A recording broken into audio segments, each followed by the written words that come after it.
Thumma yaqul, kemudian neraka akan bicara, inni wukiltu bisalathin, aku diserahi oleh Allah untuk mengambil 3 kelompok. Aku disuruh oleh Allah untuk menyambar 3 kelompok. Bikulli jabbarin anid, yang pertama orang-orang yang sombong. Wa bikulli man da'ama Allahi ilahan akhar, dan orang-orang yang menyekutukan Allah Subhanahu wa taala dengan yang lainnya. Wabil musawwirin, dan para penggambar, pelukis yang menggambar dan melukis makhluk-makhluk yang bernyawa. Wallahi wa barakatuh.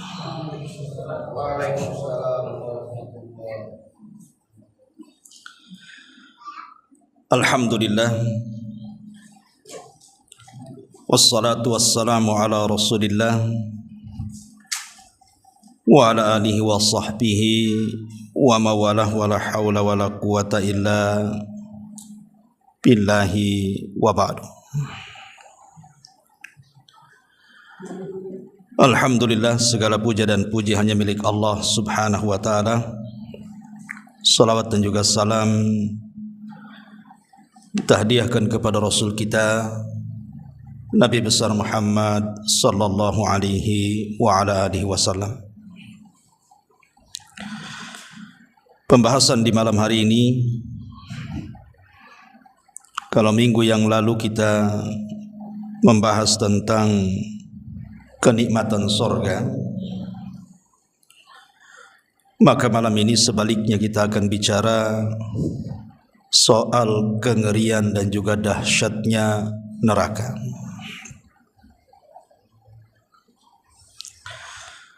Ma'asyiral muslimin wal muslimat rahimani wa rahimakumullah. Bicara neraka adalah bicara tentang rukun iman. Karena di antara rukun iman adalah iman dengan hari akhir. Salah satunya beriman dengan neraka. Dalam sebuah hadis, Nabi SAW mengatakan, khuffatil jannah bil makari wa khuffatin nar bis syahwat. Surga itu dikelilingi dengan perkara-perkara yang dibenci manusia, tapi neraka itu justru dikelilingi dengan perkara-perkara yang disukai manusia. Makanya orang masuk neraka itu tidak perlu belajar, tapi masuk surga itu harus belajar. Masuk neraka itu tidak perlu belajar, cukup maksiat saja, nanti Allah masukkan ke neraka. Makanya ada istilah ketika bicara surga dan neraka itu, kalau surga itu sifatnya darajat, kalau neraka itu sifatnya darokat. Apa darajat dan apa darokat? Kalau darajat itu artinya tangga ke atas, makin tinggi tangganya makin indah surganya. Tapi kalau neraka itu darokat, tangga ke bawah, makin bawah nerakanya makin dahsyat kengeriannya. Ma'asyiral muslimin yang dimuliakan Allah Subhanahu wa taala,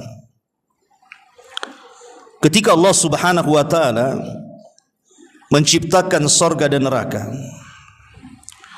sebagaimana diriwayatkan di dalam beberapa riwayat, di antaranya Imam Muslim dan yang lainnya, jadi Allah memerintahkan Jibril untuk melihat surga. Maka Jibril pun kemudian berangkat ke surga. Setelah melihat keindahannya, maka Jibril datang menghadap Allah dan mengatakan, ya Rabb, kalau seluruh manusia tahu tentang keindahan surga, tidak ada manusia kecuali pasti ingin masuk surga. Akhirnya Allah Subhanahu wa taala mulai memagari surga itu dengan perkara-perkara yang dibenci oleh manusia. Setelah itu Allah perintahkan Jibril kembali melihat sorga.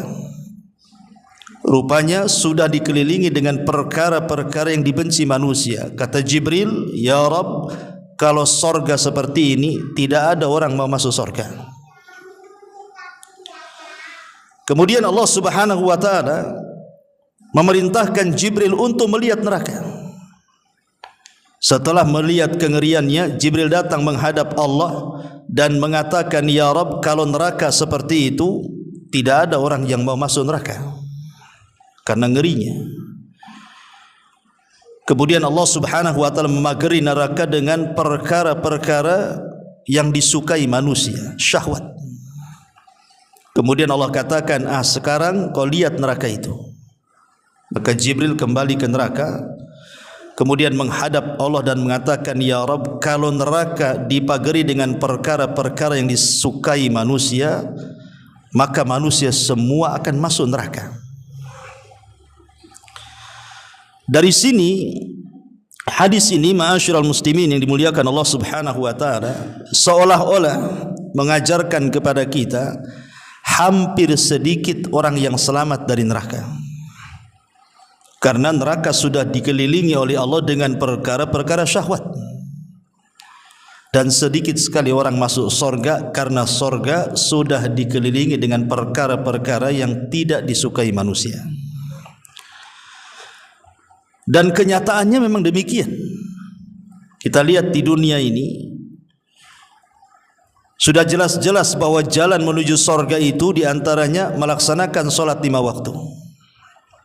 Pertanyaannya, dari orang-orang yang mereka mengaku Islam, berapa banyak orang yang melaksanakan sholat 5 waktu bagi laki-laki ke masjid? Sedikit. Apalagi di kampung-kampung kan begitu. Semua orang tua di masjid itu. Anak-anak mudanya kemana? Jangan di kampung, di Batam kurang lebih juga. Tapi kalau untuk perkara hura-hura, buat aja konser musik, undang artis dari Jakarta, nggak diundang pun datang. Celakanya paling depan pula dia. Kalau urusan-urusan yang seperti itu nggak diundang pun datang. Itulah menunjukkan bahwa neraka itu dikelilingi dengan perkara syahwat dan sorga itu dikelilingi dengan perkara-perkara yang dibenci. Aneh gitu ya. Padahal sorga itu sudah dijelaskan kenikmatannya dalam Al-Quran, dalam hadis Nabi, masih kurang tertarik pula manusia. Dan neraka pula sudah dijelaskan kengeriannya dan azabnya, kok mau masuk pula? Bahkan ada yang sesumbar pula, "Nggak apa-apa saya masuk neraka, biar ketemu artis-artis Hollywood," katanya. Lah, kok ada pula ngomong-ngomong kayak gini nih. Dia nggak tahu bahwa dicelupkan sekali neraka itu menghilangkan kenikmatan satu dunia. Ma'asyiral muslimin yang dimuliakan Allah Subhanahu wa ta'ala, yang jelas pada akhirnya apabila manusia sudah diselesaikan semuanya oleh Allah Subhanahu wa ta'ala, maksudnya diselesaikan hisabnya, maka manusia itu di akhirat itu cuman terbagi 2 kelompok saja. Manusia itu hanya terbagi 2 kelompok saja. Kelompok yang pertama yang disebut dengan ashabul jannah, dan yang kelompok kedua disebut ashabun nar. Itu akhir perjalanan manusia. Makanya Umar bin Abdul Aziz rahimahullahu ta'ala, seorang khalifah yang sangat-sangat adil sekali. Kalau kita mengupas biografinya, Umar bin Abdul Aziz itu luar biasa. Berkuasa 2 tahun, tetapi tidak ada orang miskin di negaranya. Saking hebatnya itu aturan yang digunakan Umar bin Abdul Aziz itu. Memberlakukan zakat dan menghapuskan pajak. Kemudian memberantas para koruptor. 2 tahun berkuasa, tidak ada orang miskin di negaranya. Itulah Umar bin Abdul Aziz. Harusnya contoh para pemimpin-pemimpin negeri itu, sekali-kali bacalah sirah para ulama, para pemimpin dunia yang pernah menguasai dunia dengan kesuksesannya, seperti Umar bin Abdul Aziz. Tetapi walaupun demikian, Umar bin Abdul Aziz ini walaupun bergelimang dengan kekuasaan, tetapi dia orang yang paling takut dengan neraka. Makanya saat detik-detik wafatnya, di saat detik-detik sakit parahnya Umar bin Abdul Aziz ini, dia minta dipapah ke kuburan, kemudian minta digalikan kuburan untuk dia. Pada belum mati itu, hanya minta digalikan liang lahat supaya dia menyaksikan liang lahat untuk dirinya. Setelah kemudian lubang itu digali dan Umar bin Abdul Aziz melihat lubang yang disiapkan untuknya, tiba-tiba dia menangis dan menangis orang di sekitarnya. Kemudian ditanyakan, wa mayubkika ya Amiral Mukminin, apa yang membuat anda menangis wahai Amiral Mukminin? Maka Umar bin Abdul Aziz mengatakan, aku menangis karena aku tidak tahu dari kelompok mana kelak pada hari kiamat. Apakah aku termasuk kelompok min ashabin nar yang akan masuk ke dalam neraka, ataukah aku termasuk kelompok min ashabil jannah yang akan masuk ke dalam sorga? Karena manusia di akhirat itu akhirnya cuma di dua tempat ini saja. Kalau enggak masuk neraka ya masuk sorga, atau masuk neraka dulu baru masuk sorga. Karena cuma ada dua tempat ini saja, tidak ada tempat ketiga. Makanya kenapa kemudian Allah Subhanahu wa taala dengan tegas mengatakan, faman zuhziha anin nar wa udkhilal jannah faqad faza. Siapapun yang dijauhkan dari api neraka dan dimasukkan ke dalam sorga, itulah kesuksesan yang sesungguhnya. Orang di dunia ini salah pengertian. Orang sukses itu kalau kaya, orang sukses itu kalau sudah menjadi pejabat pemimpin, sudah menjadi pengusaha. Bukan itu barometer kesuksesan seorang muslim. Kalau kesuksesan orang kafir, ya, karena bagi orang kafir dunia ini sorga bagi mereka. Tapi bagi orang mukmin dunia ini penjara bagi mereka. Seorang mukmin memandang kesuksesan itu ketika kedua kakinya betul-betul melangkah ke dalam sorga. Kalau hanya baru satu kaki, dia belum merasa aman. Makanya Abu Bakar Siddiq radhiyallahu anhu mengatakan, kalau hanya kaki kananku yang masuk sorga, kaki kiriku belum melangkah ke sorga, aku belum merasa aman, katanya. Sampai dua-duanya masuk sorga. Dan seorang mukmin tidak akan kenyang beramal saleh sampai akhir tujuannya tercapai, masuk ke dalam sorga. Ma'asyiral muslimin wal muslimat rahimani wa rahimakumullah. Neraka ini satu dari makhluk Allah Subhanahu wa taala yang tidak akan dihancurkan saat kiamat. Dan Allah takdirkan neraka dan sorga itu dikekalkan. Kalau ada yang mengatakan kalau seandainya neraka dan sorga itu dikekalkan, berarti sorga dan neraka itu akan menjadi tandingan Allah. Karena Allah itu kekal. Apa bedanya? Allah kekal, neraka kekal, sorga kekal, berarti setara kekekalannya. Tidak. Kita bantah bahwa sorga dan neraka itu kekal karena Allah yang berkehendak akan keduanya kekal. Dan sorga dan neraka itu sebelumnya tidak ada, kemudian Allah adakan. Setelah Allah ciptakan, kemudian Allah takdirkan, dikekalkan. Jadi sorga dan neraka itu mereka tergantung kekekalannya dengan kekekalan Allah Subhanahu wa taala. Tapi Allah Subhanahu wa taala tidak pernah didahului dengan ketidakadaan. Sorga itu bukan menentukan kekekalan Allah, tidak. Allah yang menentukan kekekalan sorga dan neraka. Jadi beda. Dari sini kita tahu bahwa Allah sudah mentakdirkan sorga itu kekal. Makanya ada hadis yang mengatakan, idza dakhala ahlul jannatil jannah wa idza dakhala ahlun narin nar. Apabila penduduk sorga seluruhnya sudah masuk ke dalam sorga, tidak ada yang tersisa. Baik yang di neraka sudah dikeluarkan dan dimasukkan ke dalam sorga.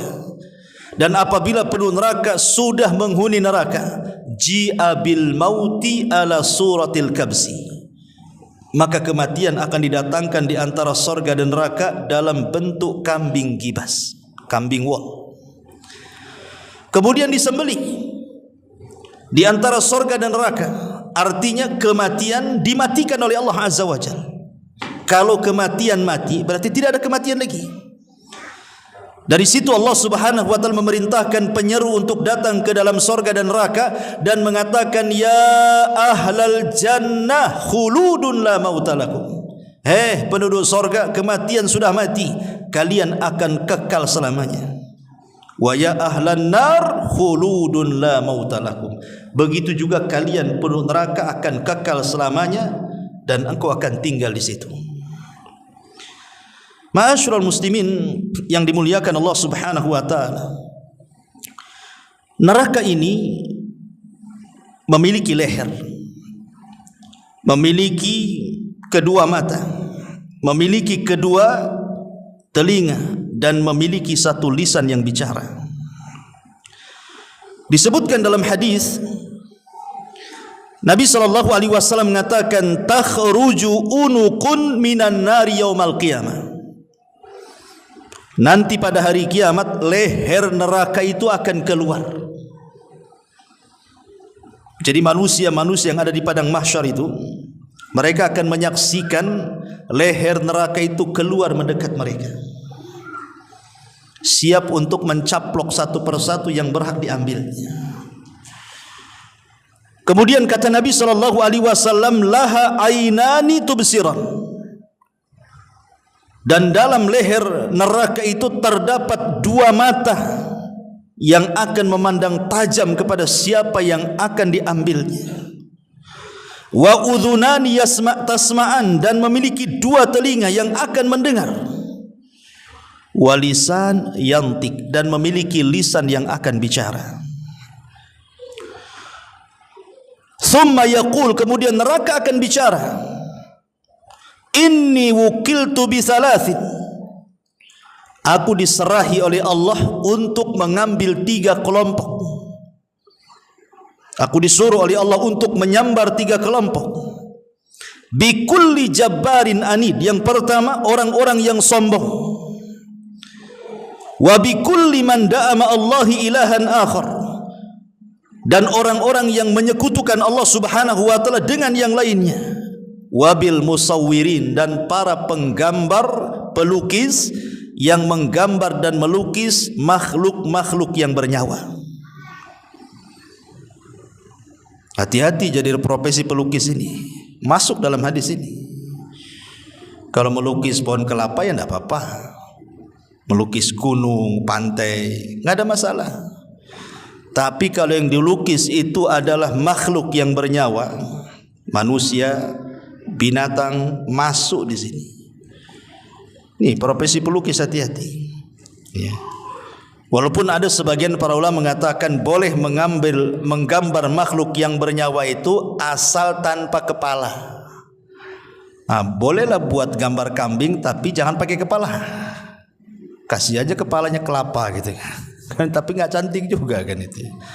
Tapi lihat bagaimana, karena nanti pada hari kiamat para penggambar ini akan disuruh menghidupkan, dan dia tidak akan mampu menghidupkan. Dan ketika tidak mampu menghidupkan, dia akan diazab oleh Allah Subhanahu wa taala, dan azabnya sangat dahsyat karena dia meniru ciptaan Allah Subhanahu wa taala. Ma'asyiral muslimin yang dimuliakan Allah Azza wa Jalla, apabila orang masuk neraka dan api neraka itu sudah dinyalakan, ketika api neraka sudah dinyalakan, maka tidak akan dipadamkan selamanya. Kalau api neraka sudah dinyalakan Allah, maka tidak akan padam selamanya. Yang ada makin besar makin besar. Allah mengatakan, wa idal jahimu syu'irat. Apabila neraka jahim itu dinyalakan oleh Allah Azza wa Jalla. Dan dalam ayat yang lain, kami tambah apinya. Inilah perbedaan sorga dengan neraka. Jadi neraka itu semakin hari semakin ganas, semakin dahsyat, semakin panas, semakin berkobar apinya. Tapi kalau sorga semakin hari semakin nikmat, semakin nikmat, semakin nikmat, dan bertambah kenikmatannya. Makanya Orang-orang yang masuk neraka itu mereka tersiksa luar biasa, sehingga sebagian mereka itu kalau seandainya punya tebusan asal mereka keluar dari neraka, mereka akan menebus, walaupun mereka tebus dengan keluarga mereka di dunia. Ikhwan, kalau seandainya ada anak kita tersandung kasus narkoba, kriminal, masuk penjara, kadang-kadang kita orang tua ini kasihan. Terkadang ngutang-ngutang pun ngutang-ngutang lah, yang penting anak keluar dari penjara, saking sayangnya. Di dunia kita tebus anak kita, tapi di akhirat terbalik, anak kita jadi tebusan. Saya bayangkan, di dunia kalau istri kita, keluarga kita tersandung kasus, pasti kita akan berusaha untuk mencari tebusan, cari lawyer supaya dia bebas. Tapi di akhirat terbalik pula. Kalau bisa saya keluar di neraka, anak saya yang masuk, istri saya yang masuk, suami saya yang masuk, keluarga saya yang masuk, asal dia yang keluar. Seperti itu dahsyatnya. Makanya Allah Subhanahu wa taala menyebutkan dalam surah Al-Ma'arij, apa kata Allah Subhanahu wa taala? Yawaddul mujrimu law yaftadi min adzabi yawma idzin bibani wa sahibatihi wa akhi wa fasilatihi allati tu'wi wa man fil ardi jami'an thumma yunji. Apa kata Allah? Orang-orang yang mujrim, orang-orang yang berdosa itu, mereka berangan-angan, bercita-cita kalau mereka ingin keluar dari neraka dengan cara menebus dengan anaknya, menebus dengan pasangannya, menebus dengan saudaranya, menebus dengan unta-untanya, bahkan dengan seluruh kekayaannya yang ia miliki, satu dunia kalau dia punya maka akan jadi tebusan. Yang penting dia selamat. Lihat, ya, dahsyatnya seperti itu juga. Makanya Allah Subhanahu wa taala mengatakan dalam surah Fatir ayat 37, wa hum yastarikhuna fiha rabbana akhrijna na'mal salihan ghairal ladzi kunna na'mal. Maka Allah jawab, awalam nu'ammirkum ma yatadzakkaru fihi man tadzakkar wa ja'akumun nadhir fadzuqu fama lidh-dhalimin min nasir. Apa kata Allah? Dan mereka berteriak-teriak di neraka, saking tersiksanya mereka berteriak-teriak, menjerit-jerit di neraka. Dan mereka memanggil-manggil Allah dan mengatakan, Rabbana ya Rabb kami, akhrijna, keluarkan kami dari neraka, karena tidak tahan, minta dikeluarkan. Mulai mereka berjanji kepada Allah, kalau kami dikeluarkan dari neraka, ya Allah, na'mal salihan, kami janji kami akan beramal soleh, katanya. Yang dulu di dunia kami lalai, kami janji kalau engkau keluarkan kami dari neraka, kami akan baik di dunia. Apa jawaban Allah? Awalam nu'ammirkum, kenapa kau ngomong sekarang? Di dunia aku sudah kasih umur panjang kepada kamu, bahkan sudah datang peringatanku kepada kalian.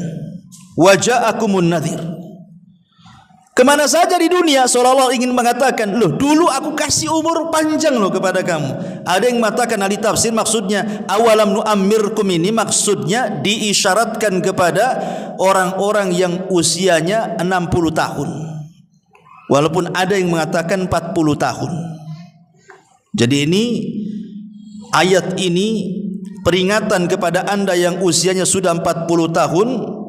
Dan lebih dahsyat lagi peringatan ini kepada anda yang usianya 60 tahun. Seolah-olah Allah mengatakan, lah di dunia aku lo kasih usia sampai 40 tahun, sampai 60 tahun. Kemana kan usia itu, gitu maksudnya. Kenapa kemudian di usia 40 tahun atau dia sudah 60 tahun? Karena biasanya usia 40 tahun itu hampir secara keseluruhan nikmat Allah itu sudah kita terima. Rata-rata usia 40 tahun ke atas itu rata-rata sudah berkeluarga. Itu nikmat. Rata-rata sudah punya anak. Rata-rata sudah punya tempat tinggal. Rata-rata sudah punya pekerjaan. Rata-rata akalnya sudah bijaksana. Ya. Artinya kan sebagian besar nikmat Allah sudah dikasih itu. Umur 40 tahun atau 60 tahun ke atas itu. Makanya Allah senggol di sini loh. Di dunia lo aku kasih 40-60 tahun, kemana umur itu? Makanya Allah Subhanahu wa taala akhiri ayatnya, fadzuqu famalidz zalimina min nasir. Sekarang rasakan oleh kalian azab kami, dan tidak ada bagi orang-orang zalim itu sebagai penolong. Bahkan sebagian penduduk neraka itu mereka berteriak-teriak kepada siapa? Malaikat Malik, penjaga neraka. Kalau malaikat Ridwan, penjaga sorga. Allah mengatakan dalam Al-Quran itu, mereka berteriak-teriak kepada malaikat Malik dan mengatakan, wanadau ya Malik, katanya, liyaqdi alaina rabbuk, katanya. Mereka berteriak-teriak, hei Malik, biarlah Tuhanmu membunuh kami saja, katanya. Mereka lebih baik mati daripada hidup. Apa kata penduduk neraka? Wahai Malik, bilang sama Tuhan, sudah bunuh kami saja, matikan kami saja, tidak perlu hidup lagi kami di sini. Tapi malaikat Malik diam saja. Mereka berteriak-teriak, ada mengatakan 40 tahun mereka berteriak seperti itu. Ada yang mengatakan 100 tahun mereka berteriak seperti itu. Tapi Malik diam saja. Setelah 40 tahun lamanya mereka berteriak-teriak, baru malaikat Malik menjawab, qala innakum makithun. Oh tidak, kalian akan tetap hidup dan tinggal di sini, katanya. Naudzubillah. Ya. Ma'asyiral muslimin wal muslimat rahimani wa rahimakumullah, lihat bagaimana kondisi penuh neraka itu luar biasa. Jangan dibayangkan seperti apa dahsyatnya neraka. Sama jangan dibayangkan seperti apa nikmatnya sorga. Ketika Nabi SAW mengatakan, a'dadtu li ibadis salihin ma la ainun ra'at wa la udhunun sami'at wa la khatara ala qalbi bashar. Aku peruntukkan sorga itu untuk hamba-hambaku yang saleh. Kenikmatannya tidak pernah dilihat mata, didengar telinga, terlintas pun tidak. Neraka pun seperti itu. Dahsyatnya tidak pernah dilihat mata, dahsyatnya tidak pernah terdengar telinga, bahkan terlintas pun tidak bisa kita bayangkan dahsyatnya neraka. Dahsyat sekali neraka itu. Ma'asyiral muslimin yang dimuliakan Allah Subhanahu wa taala. Apalagi kalau lihat kita menghitung satu hari di neraka dengan hitungan waktu di dunia, itu lebih mengerikan lagi.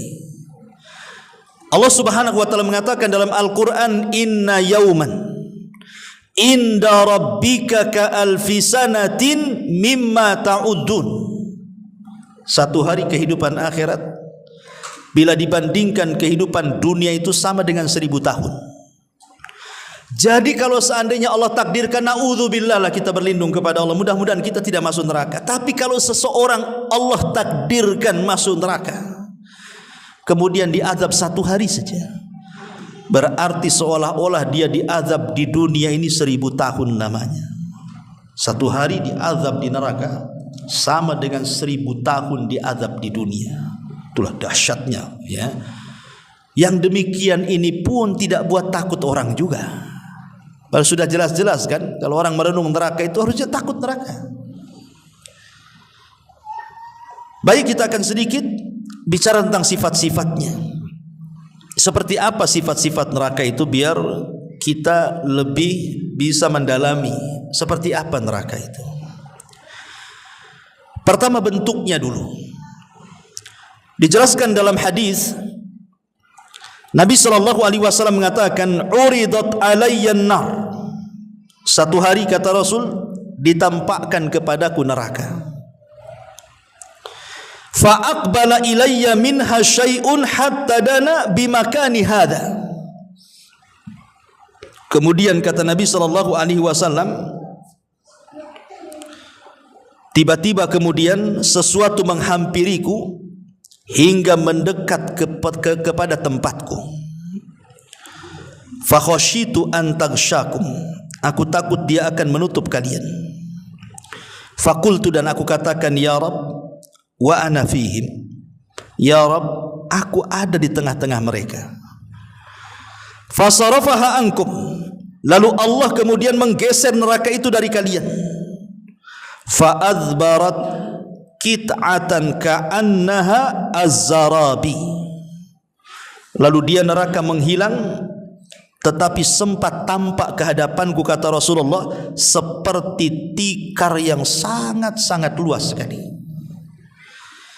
Ya, Nabi SAW ketika melihat neraka diibaratkan tikar yang sangat luas sekali. Karena neraka ini luasnya tidak kira-kira. Bayangkan saja matahari dan bulan. Matahari dan bulan itu nanti pada hari kiamat akan dimasukkan ke dalam neraka. Allah Subhanahu wa taala mengatakan dalam Al-Qur'an, wa jumi'at syamsu wal qamar. Kami gabungkan matahari dan bulan. Kemudian Nabi SAW mengatakan, maka kami akan pendamkan matahari dan bulan itu ke dalam jahanam. Bumi kalau dibandingkan dengan matahari ribuan kali lipat besarnya matahari itu dimasukkan ke dalam neraka. Berarti kan nerakanya besar sekali. Kalau ada orang bertanya, lah apa salahnya matahari? Apa salahnya bulan? Kenapa kemudian kedua makhluk itu dimasukkan ke dalam jahanam? Apakah matahari bermaksiat kepada Allah? Apakah bulan bermaksiat kepada Allah kemudian dimasukkan ke dalam neraka? Bukan itu tujuan Allah. Matahari itu tidak pernah bermaksiat kepada Allah. Begitu juga bulan. Yang bermaksiat kepada Allah itu hanya jin dan manusia saja.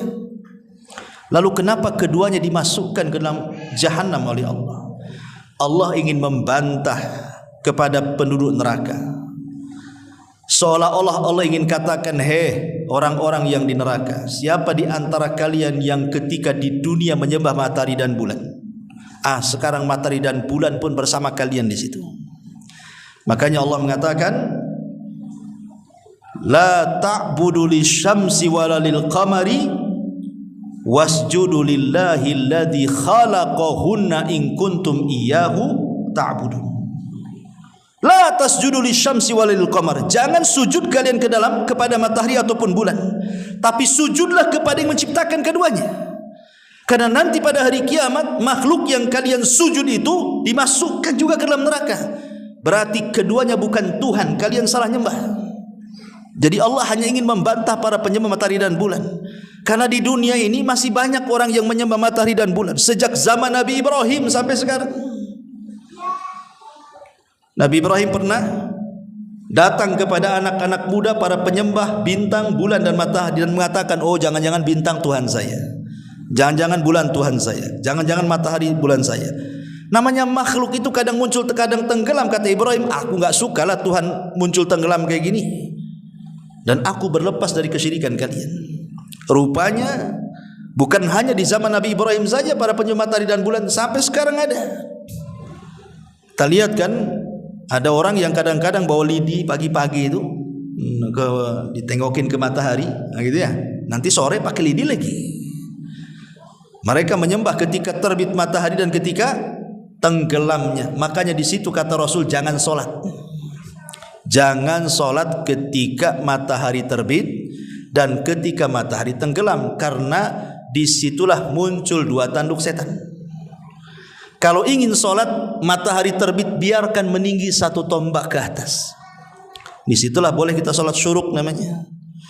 Yang kata Nabi SAW, kalau kita sholat subuh tidak beranjak dari tempatnya, kita zikir dan baca Quran sampai matahari terbit, biarkan dia meninggi satu tombak, lakukan 2 rakaat syuruk, maka pahalanya sama dengan haji dan umrah secara sempurna. Karena kita tidak boleh menyembah matahari dan bulan itu. Biarkan dia meninggi dulu. Karena kalau kita sholat di waktu matahari terbit, berarti kita sama sholat di waktu dengan para penyembah matahari. Biarkan mereka nyembah. Kita bukan menyembah mereka, kita menyembah Allah Subhanahu wa ta'ala. Jadi bentuk neraka kata Rasul seperti tikar yang luas. Kemudian juga bagaimana kedalamannya. Nabi SAW pernah duduk-duduk dengan para sahabat. Tiba-tiba ada suara menggelegar, dar gitu ya. Jadi Nabi SAW bertanya kepada para sahabat, kalian dengar suara itu? Kata sahabat, kami dengar wahai Rasul. Tahukah kalian suara apa itu? Sahabat mengatakan, Allah wa Rasuluh alam, kami tidak tahu wahai Rasul, Allah dan Rasulnya yang tahu. Maka Nabi SAW mengatakan, hadza hajarun rumiya bihi fin nari mundu sab'ina kharifah falahu wa yahwi fin naril an hina intaha ila qa'riha, kata Rasul.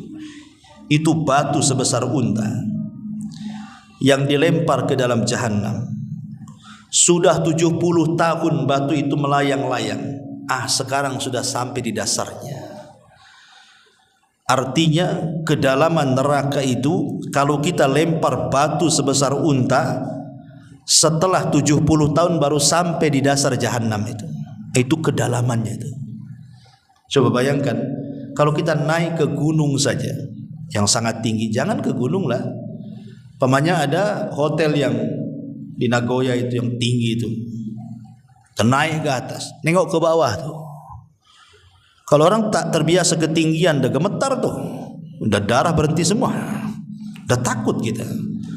Lah gimana orang yang kemudian kepleset dari titian sirat itu kemudian masuk ke dalam neraka itu? Dia baru sampai di neraka itu 70 tahun, bayangkan. Lah itu kedalamannya itu, ngeri itu neraka itu. Ya. Kemudian juga ada pun panasnya. Nabi SAW mengatakan, narukum juz'un min sab'ina juz'an min nari jahannam.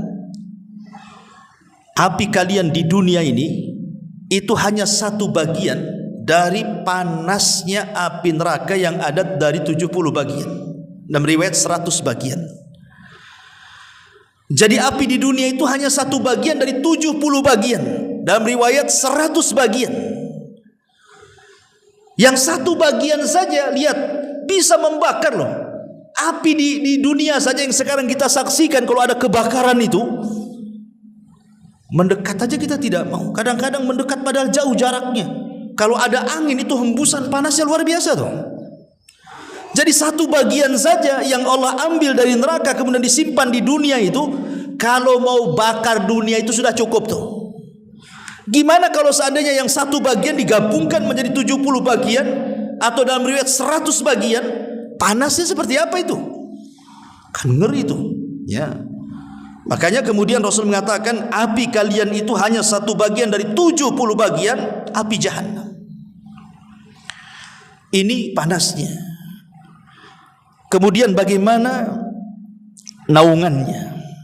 Di dunia kadang-kadang ada awan, dan itu bisa menghalangi cahaya matahari ke kepala kita kalau ada awan itu kan. Atau mungkin ada mendung sehingga kita tidak terlampau panas matahari ke kepala kita ini. Padahal dalam teori fisika, matahari dari kepala kita itu sangat jauh. Kalau boleh dikata hanya bisa dihitung dengan kekuatan cahaya. Tetapi dengan kuasa Allah Subhanahu wa taala, Allah letakkan matahari itu di porosnya. Kalau seandainya matahari ini keluar dari porosnya, kemudian menjauh dari bumi, beku bumi. Tapi kalau matahari keluar dari porosnya, tiba-tiba mendekat ke bumi, terbakarlah bumi itu. Tapi dengan kekuasaan Allah, Allah tempel di tempat yang pas, tidak terlalu panas, tidak terlalu dingin, sehingga tidak membakar bumi, tidak menjadikan beku bumi. Itulah kuasa Allah namanya. Tapi nanti pada hari kiamat, matahari di atas kepala kan. Siapa yang akan menaungi kita? Itu belum masuk neraka, baru di padang mahsyar itu. Bagaimana pula kalau masuk neraka, apa naungannya? Maka Allah Subhanahu wa taala mengatakan dalam surah Al-Mursalat ayat 29 sampai 31. Allah mengatakan, intaliqu ila ma kuntum bihi tukadzibun. Intaliqu ila dhillin dhi thalathi syu'ab la dhalilin wa la yughni minal lahab innaha tarmi bisyararin kal kausar ka'annahu jimalatun sifar. Dikatakan kepada mereka orang-orang yang berhak masuk neraka itu, pergilah kalian kepada azab Allah Subhanahu wa taala. Wahai para pendusta-pendusta, pergilah kalian akan mendapatkan naungan yang mempunyai 3 cabang, yang tidak melindungi dan tidak pula menolak nyalanya api. Sesungguhnya neraka itu melontarkan bunga-bunga api besar dan setinggi istana, seolah-olah ia iring-iringan unta yang kuning, kata Allah. Lihat. Jadi sudah tidak ada naungan, di atas itu api gitu ya. Kalau saya boleh analogikan seperti ini ibu bapak ya. Ibu saya kurung di gubuk ya. Gubuknya ini tidak terlalu tinggi, mungkin 2 meter lah tingginya. Tidak ada plafon, hanya pakai seng saja. Kemudian matahari lagi terik-teriknya tuh, sehingga menyengat seng itu. Kita aja dalam gubuk itu pengen keluar tuh, kayak di sauna aja jadinya kan. Itu logika sederhana tuh. Itu belum pakai api, baru panasnya seng saja kita udah nggak tahan tuh. Jangan lagi cerita itu di rumah saja, kalau nggak ada seng ada kipas, dah haredang-haredang aja kita kan. Maunya keluar saja. Lah ini gimana kalau seandainya naungannya bukan seng, langsung api pula di atas tuh. Dan api itu sebesar-besar istana pula. Kan ngeri sekali neraka ini kan. Nah, itu naungannya tuh. Adapun anginnya, Allah Subhanahu wa taala mengatakan wadhillim min yahmum la baridin wala karim. Adapun anginnya yang akan bertolak itu min samumin wa hamim.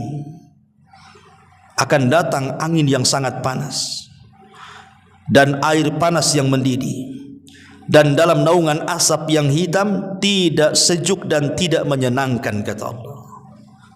Kalau ada angin di dunia masih enak lah kita, namanya panas dalam rumah, keluar ada angin, kan enak tuh.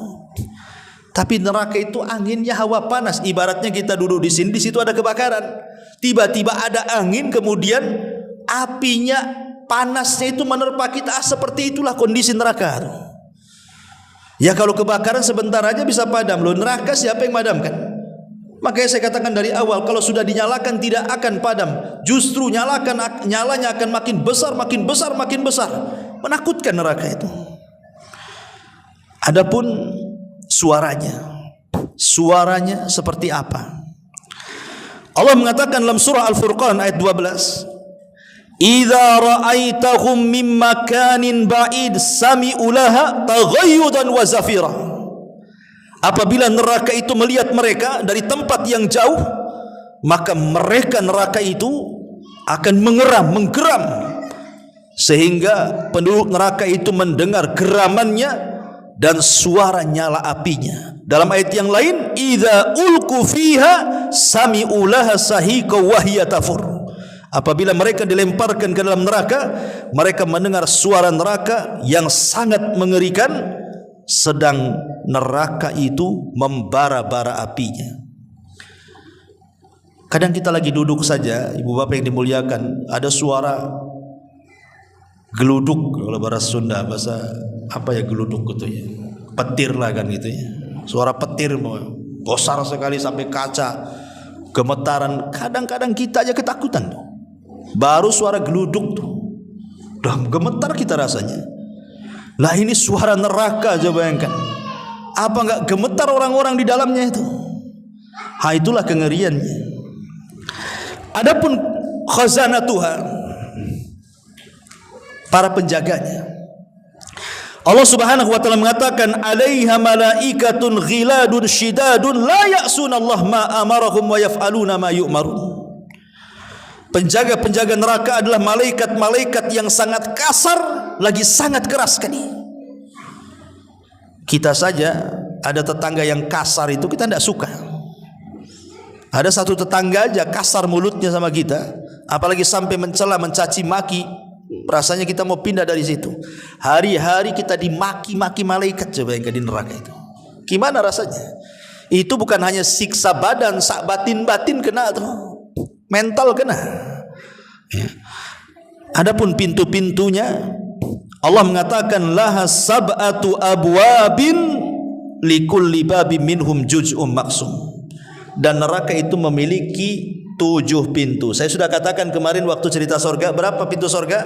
8. Berapa pintu neraka? 7. Kenapa pintu surga dilebihkan? Harusnya samakan aja lah, pintu neraka 7, surga 7. Ini pula surga dilebihkan 1 pula 8. Rupanya ada hikmah di situ.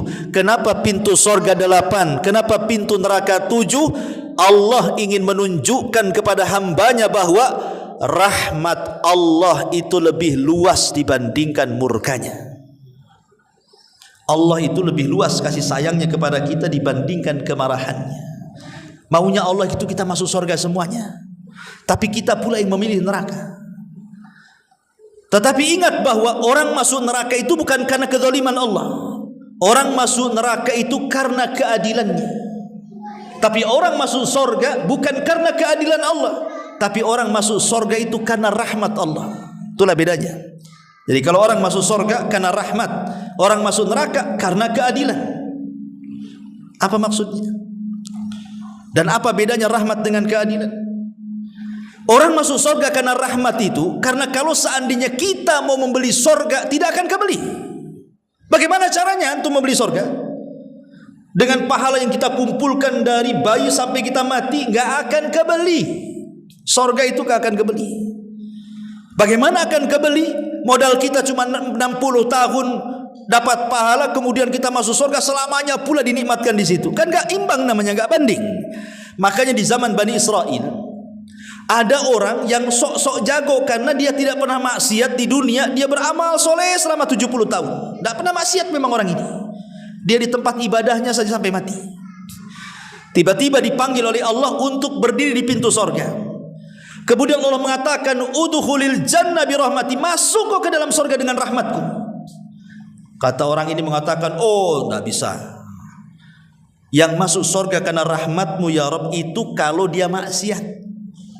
Kemudian kau ampuni, kau berikan rahmat, masuklah dia dengan sorga dengan rahmatmu. Lah akulah tidak pernah maksiat. Macam mana aku masuk sorga dengan rahmatmu? Aku ingin masuk sorga dengan amalanku, katanya. Kata Allah, baik. Kalau begitu berapa amalanmu? Hitung. Dihitung amalan dia sejak dia lahir sampai mati.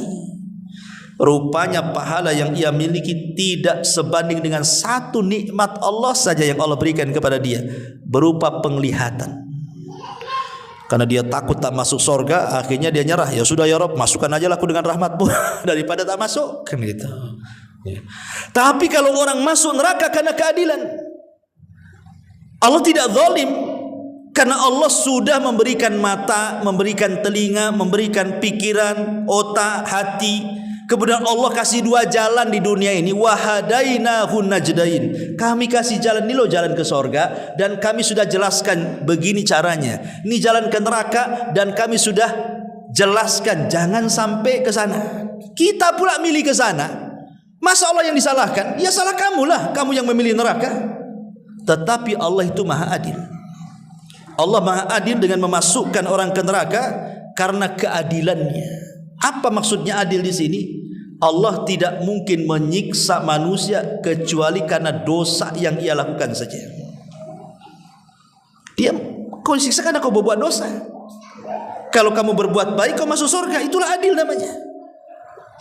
Sekarang kalau ada yang mengatakan, Ustaz, bagaimana kok Allah masukkan ke dalam surga adil? Buktinya orang kafir, anggaplah orang kafir itu usianya 20 tahun. Kemudian mati di atas kekafiran. Kemudian dia masuk neraka, dikekalkan di dalamnya. Macam mana adilnya tuh? Dia kafirnya cuman, makanya balik, anggaplah 15 tahun laki-laki balik. Mati di usia 20 tahun, berarti kekafirannya hanya 5 tahun saja kan? Kemudian dia mati, masuk neraka, dikekalkan pula di neraka. Mana adilnya? Harusnya kalau dia melakukan kekufuran 5 tahun, ya 5 tahun aja di neraka, kan begitu? Sesuai dosanya. Kalau ada orang yang ngomong begitu, cuman jawabannya tuh? Kita jawab, Allah subhanahu wa ta'ala zat yang maha mengetahui yang telah, yang sedang, dan yang akan datang. Bahkan Allah mengetahui sesuatu yang mustahil terjadi. Kalau terjadi Allah tahu. Apa maksudnya nih? Paham gak nih? Allah maha mengetahui kepada sesuatu yang mustahil terjadi. Kalau terjadi Allah tahu. Orang kafir masuk neraka. Kemudian orang kafir ini kalau dikeluarkan dari neraka, dikembalikan ke dunia, mustahil atau mungkin? Mustahil. Dunianya sudah hancur. Tapi okelah dunia Allah bentuk lagi. Orang kafir yang sudah masuk neraka, aku angkat kau, aku balikan ke dunia. Itu namanya sesuatu yang mustahil terjadi kalau terjadi. Kita anggap angan-angan aja kalau terjadi. Ya, okelah kita bentuk lagi dunia. Kami angkat kau dari neraka, letakkan lagi di dunia. Apa kata Allah? Lau'adu, dalam Al-Quran itu, seandainya mereka dikembalikan ke dunia, lau'adu la ruddu, tentu mereka akan kembali kepada kekufuran mereka. Lau'adu la ruddu, kalau mereka kembali pasti kufur lagi, dan Allah tahu itu. Allah yang mengatakan lau'adu la ruddu limanuhu anhu, kalau mereka dikembalikan ke dunia pasti kufur lagi. Jadi apa gunanya dikembalikan ke dunia kalau kufur lagi? Ya sudahlah, kau kekal aja di neraka, gitu maksudnya. Karena orang-orang kafir itu memang begitu wataknya.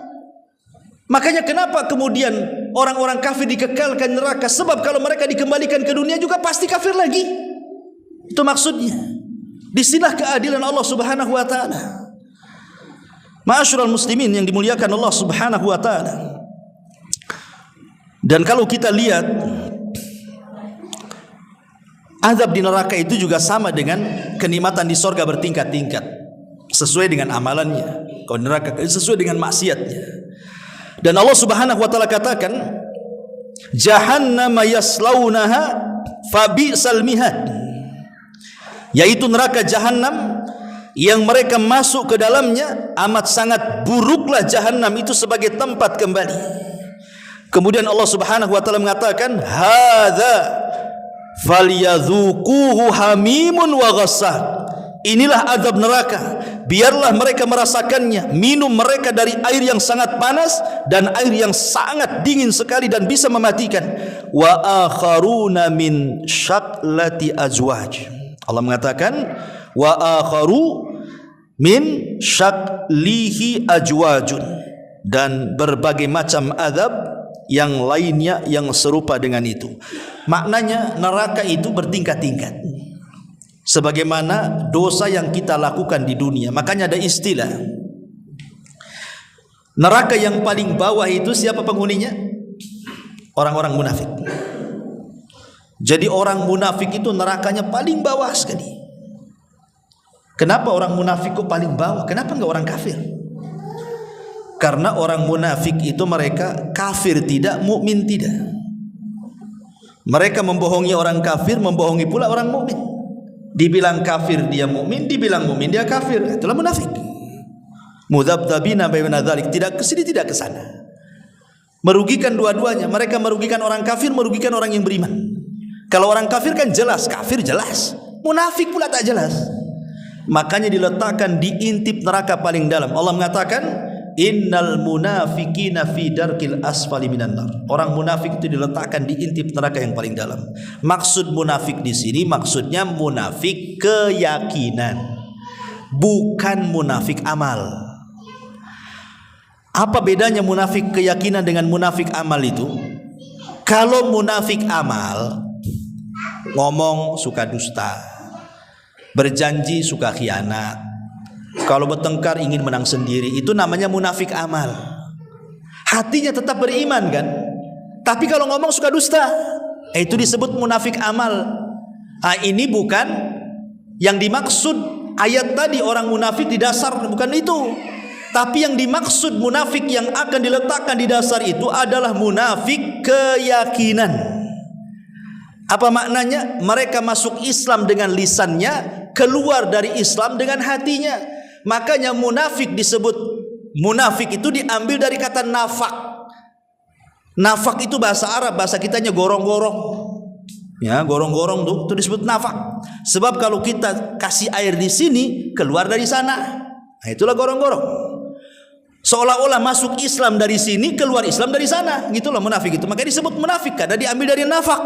Ya. Masuk Islam dengan lisannya, zahirnya nampak Islam, hatinya benci dengan Islam. Jadi masuk Islam dengan lisannya, keluar dengan hatinya.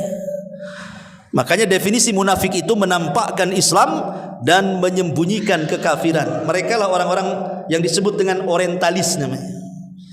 Jadi orang-orang kafir pura-pura masuk Islam, kemudian belajar Quran, belajar sunnah, bukan untuk diamalkan, untuk menghancurkan Islam. Itulah munafik. Dan munafik di zaman Rasul itu susah dilihat, karena tidak bisa dibedakan mana sahabat, mana munafik. Tapi di zaman sekarang munafik terang-terangan di sini. Lihat di medsos itu orang yang menghina Allah, menghina Rasul, menghina Quran, menghina Allah, dihinanya. Padahal dia Muslim pula. Lah Muslim kok menghina Allah, Muslim kok menghina Rasul, Muslim kok menginjak-injak Quran? Gimana ceritanya ini? Nampak sekarang ini mana munafik mana tidak. Ini yang pertama. Yang kedua, di atas munafik ada namanya murtad. Ingat, murtad itu paling dalam tuh nerakanya. Dia di atasnya munafik. Kenapa kemudian orang murtad lebih parah dibandingkan orang kafir? Karena orang murtad itu tahu kebenaran, tapi dia tinggalkan kebenaran. Dia sudah dapat hidayah Islam, pindah pula agama, kan kurang ajar namanya. Makanya diletakkan di atas munafik di nerakanya. Baru di atas munafik itulah kafir orang-orang musyrik. Orang-orang musyrik, orang yang nyembah berhala, nyembah sapi, nyembah ular sendok, nyembah apalah gitu kan. Kan macam-macam tuh. Saya baca satu buku itu di India. Agama terbanyak di dunia itu di India. Sampai 1000 agama di India tuh. Kalau 1000 agama berarti kan 1000 Tuhan tuh. Di India tuh macam-macam keyakinan tuh. Sampai ada yang nyembah gajah, nyembah sapi. Jadi kalau ada sapi masuk pasar makan kangkung itu, jangan dilarang, itu Tuhan lagi makan kangkung. Di India tuh. Naudzubillah. Maaf sampai saya baca ini, maaf saja ini mungkin agak jorok. Sampai di India itu dibuatnya patung perempuan. Patung perempuan. Kemudian dipahatnya kemaluannya. Kemudian disembah pula tuh kemaluannya, naudzubillah. Saya baca tuh. Jadi saya baca lagi, kenapa alasannya itu? Mereka mengatakan karena dari situlah keluar orang-orang mulia, keluar para nabi katanya, keluar orang-orang soleh. Lah kita bisa bantah, dari situ juga Abu Jahal keluar, dari situ juga Fir'aun keluar, dari situ juga Namrud keluar kan? Naudzubillah, nggak masuk di akal. Makanya orang musyrik itu menghilangkan akal orang, nggak dipakai akalnya kan? Alhamdulillah kita tidak jadi musyrik itu. Kita masih mukmin sehingga kita dapat hidayah Allah Azza wa Jalla. Akal kita masih berfungsi itu. Lah baru di atasnya orang kafir asli. Orang kafir asli maksudnya apa? Yahudi dan Nasrani. Itu kafir asli namanya. Baru di atasnya seorang ahli tauhid yang bermaksiat. Paling atas neraka itu yang disebut dengan Jahannam. Jadi neraka Jahannam itu khusus orang-orang Islam yang ahli maksiat. Mereka dimasukkan ke dalam Jahannam, tetapi mereka tidak akan dikekalkan di dalamnya sesuai dengan dosanya. Itulah paling atas neraka. Jadi paling bawah munafik, di atasnya murtad, di atasnya lagi musyrik, di atasnya lagi kafir asli, di atasnya lagi bari mukmin yang bermaksiat tuh. Tuh ngeri itu kan. Itulah tingkatan-tingkatan neraka kata para ulama. Ma'asyiral muslimin yang dimuliakan Allah Subhanahu wa taala. Disebutkan dalam sebuah ayat,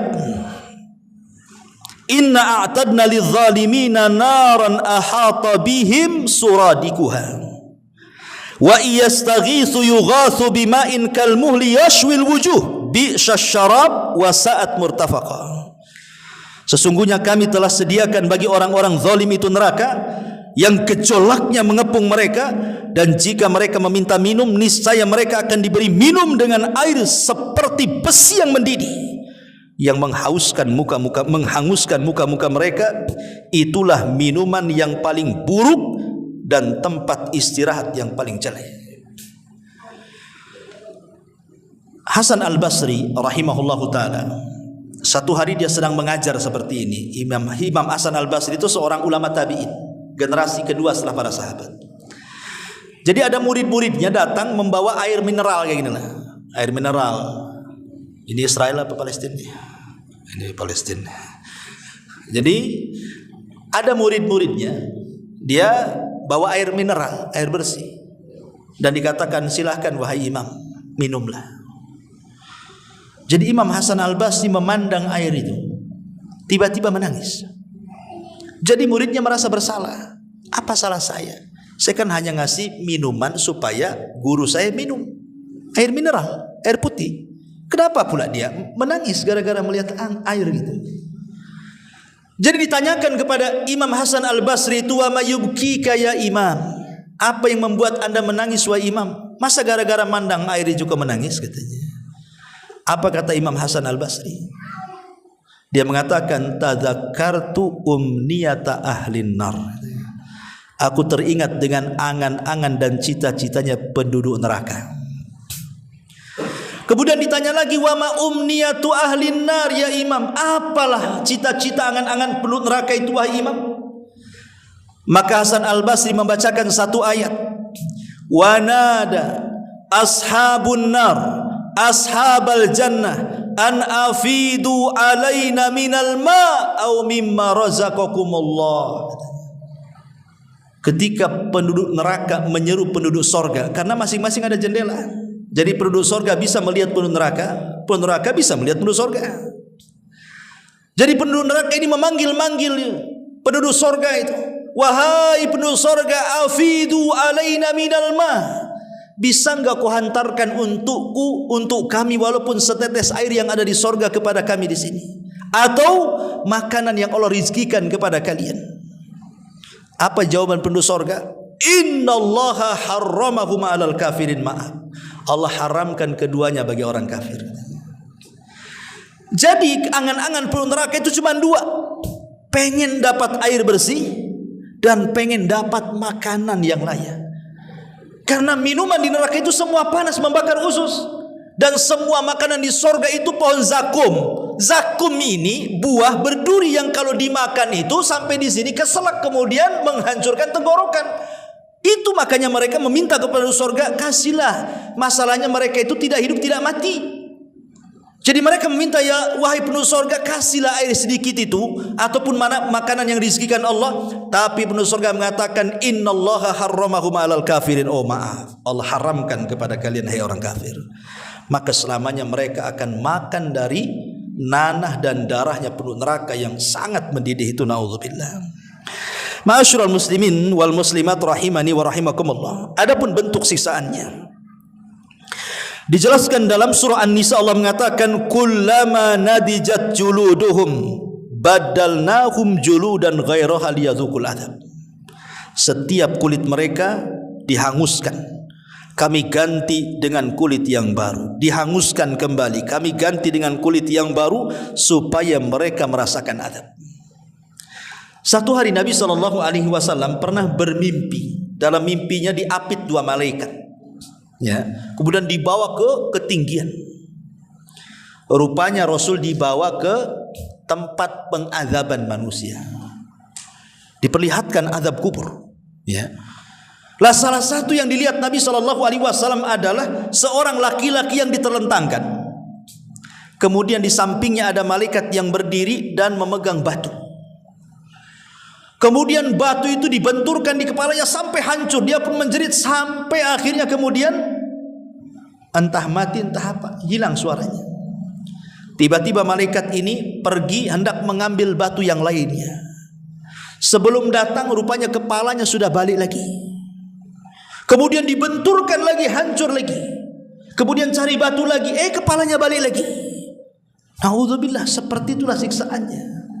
Itulah yang kemudian Allah gambarkan dalam surah An-Nisa. Jadi Nabi ngomong sama malaikat Jibril, "Mahadzan," katanya. Siksaannya orang ini kok sampai seperti ini dahsyatnya kan itu?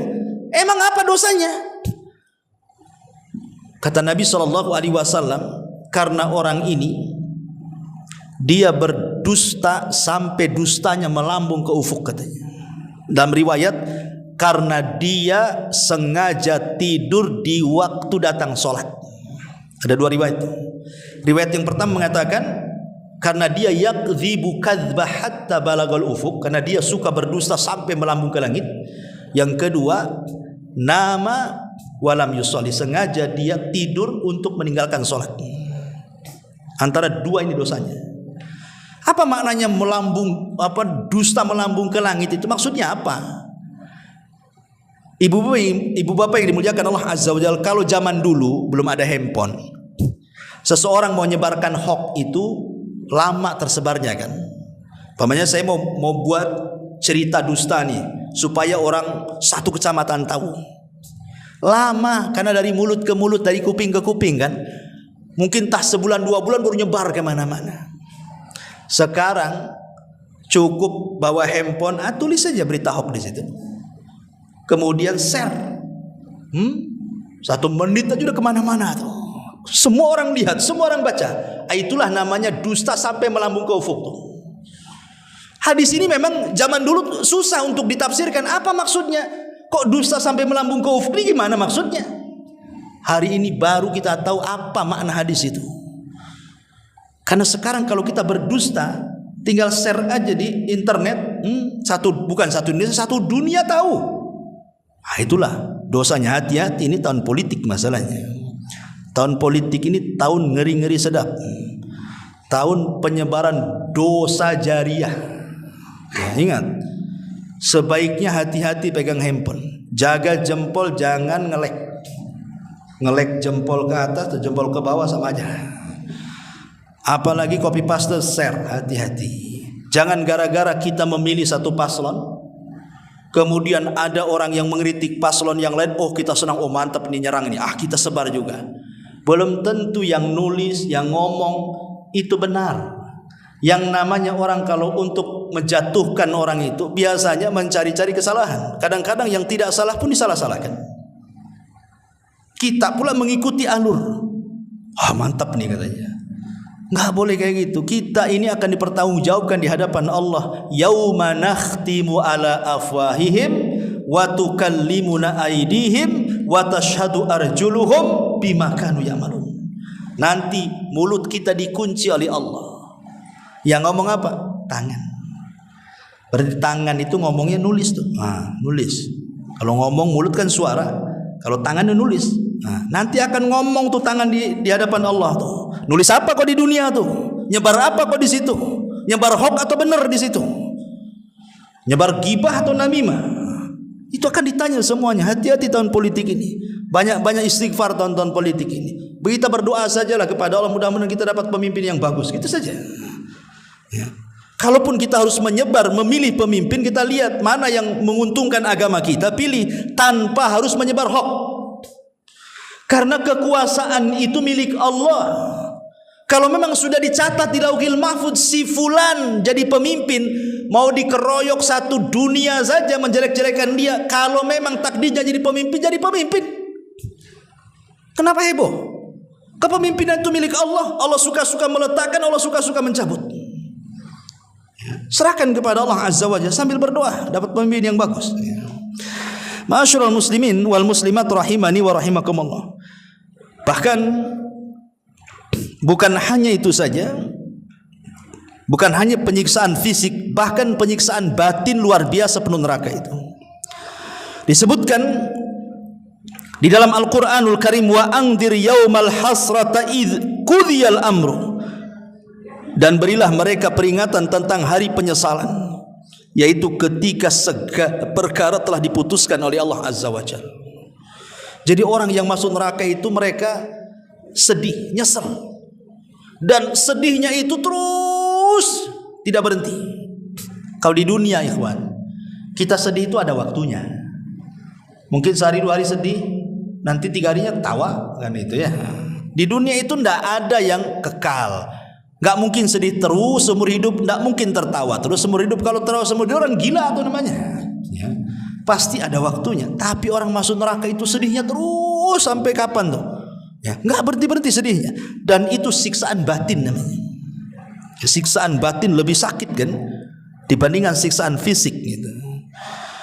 Ma'asyiral muslimin wal muslimat rahimani wa rahimakumullah. Kemudian juga di antara ayatnya Allah mengatakan innakum wa ma ta'buduna min dunillah hasabu jahannam antum laha waridun. Sesungguhnya kamu dan apa yang kamu sembah selain Allah adalah umpan jahanam dan kamu pasti akan masuk ke dalamnya. Dan banyak lagi kalau kita cerita tentang sifat-sifat neraka, bagaimana makanan pun neraka yang Rasul katakan kalau seandainya setetes getah zakum dibawa ke dunia. Zakum itu pohon di neraka. Dia akarnya di dasar jahanam, menjulang ke langit di neraka itu. Kemudian ada buahnya buahnya berduri. Itu ada getahnya. Kata Nabi SAW, lau anna qitratan minaz zakum, kalau getahnya zakum itu qatarat fi biharid dunya, diteteskan ke lautan yang ada di dunia, satu getah, satu tetes getah zakum dibawa ke dunia, diteteskan di lautan, apa yang terjadi? La afsadat ala ahli dunya ma'ayishahum fa kaifa biman yakunu ta'amu. Kata Rasul, maka itu cukup menimbulkan kerusakan terhadap kehidupan penduduk dunia, macam mana orang yang memakannya. Satu tetes zakum saja rusak satu dunia, macam mana yang memakannya, gitu maksudnya.